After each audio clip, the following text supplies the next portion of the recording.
Panama's beach towns offer sunshine, outdoor living, and a slower coastal lifestyle, with the right budget, the right town, and the right expectations.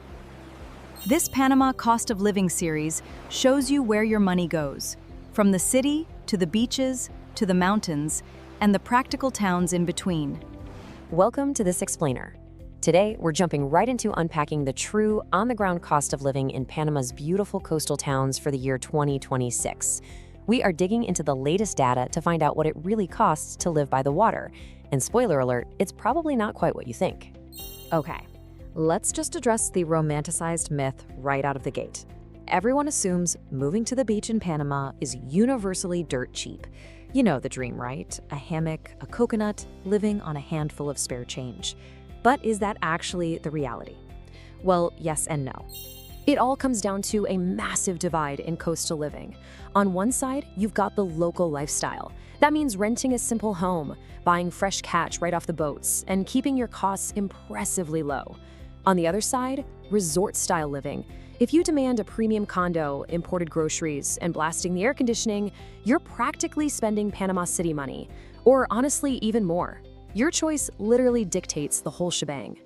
And because of that divide, if you're a couple looking at 2026, you should expect this massive monthly range. We're talking from exactly $1,800 on the low end all the way past $4,500 a month. It depends entirely on which choose-your-own-adventure coastal lifestyle you go with. So let's break those adventures down. Adventure number 1, the convenience premium. We're heading to Coronado. All right, brace yourselves because a practical monthly budget for a couple in Coronado can easily hit the top of our range, right around $5,000. I know, if you were expecting a bargain basement beach retirement, that number might sting a bit. Let's look at why it's so high.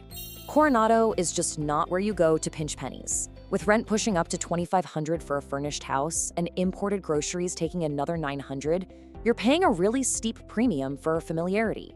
You are funding gated communities, air-conditioned supermarkets, and local clinics. Essentially, you're buying convenience. What Coronado basically buys you is a drastically reduced adjustment period. It's absolutely perfect for retirees who want the beach but still demand quick access to direct flights, modern infrastructure, and top-tier medical care.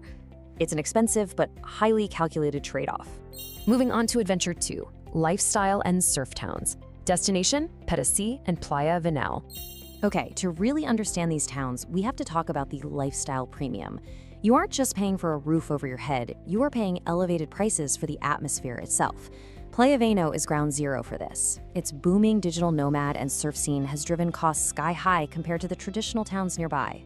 So, if you're moving to Playa Venao to hit the co-working spaces, downward dog at yoga retreats, and take surf lessons, you'll be looking at a budget around $5,600 a month.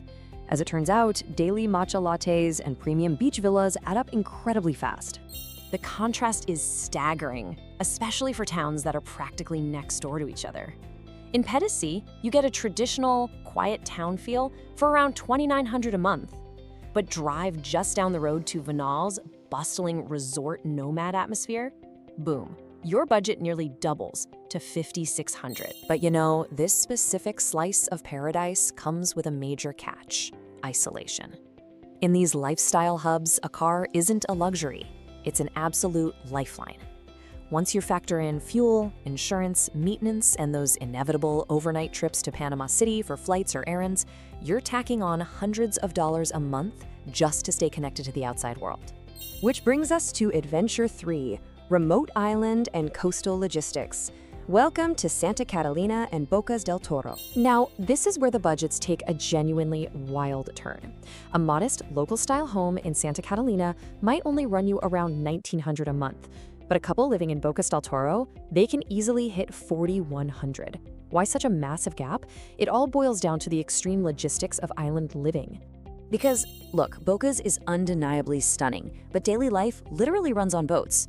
Water taxis, regional flights, extra freight delivery, everything carries a hidden island tax. Because every single imported apple and every watt of electricity has to be shipped over the water, your wallet is definitely going to feel the burn. Take a medical trip from Bocas to Panama City, for example. You aren't just driving down the street. It's practically an expedition. You take a water taxi, you book a regional flight, you pay for a city hotel and meals, attend your appointment, and then trek all the way back. A single trip to the specialist can easily cost $150 to $600. Healthcare logistics is a massive, often totally ignored budget item. And that leads us to Section 4, the hidden costs of the beach. Because right when you think you've completely nailed down your budget, you meet the ultimate coastal supervillain, the environment. Salt air, humidity, and mold are absolutely unrelenting. They will eat your door locks, your car, your kitchen blender, and your laptop. Honestly, you need to budget $100 to $300 a month purely to fight back the decay. Then there's what I call the air conditioning penalty. If you refuse to acclimate to the ocean breezes and run your AC 24/7 to beat the tropical heat, expect to pay $200 to $500 extra every single month. That comfort will instantly vaporize your quote-unquote cheap local budget.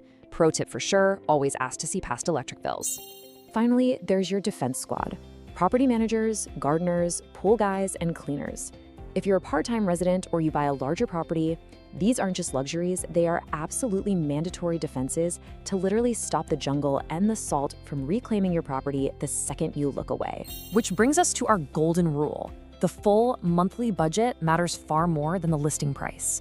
Whether you crave the convenience of Coronado, the surf breaks of Venao, or the raw isolation of Bocas, you have to look way beyond just the rent. You gotta factor in the travel, the salt, and the lifestyle. So knowing the true on-the-ground costs, what trade-offs are you actually willing to make for your perfect slice of paradise? Join iGo Panama, the largest community of tourists and expats in Panama, for access to free resources, our private Facebook group, and our verified directory. If you found this helpful, explore more on iGo Panama. Visit and join www.igopanama.com/join. Moving to Panama, but not sure about the costs? In this 6-part series, we break down the real cost of living, so you can choose the region that fits your budget. This is Live Better for Less in Panama.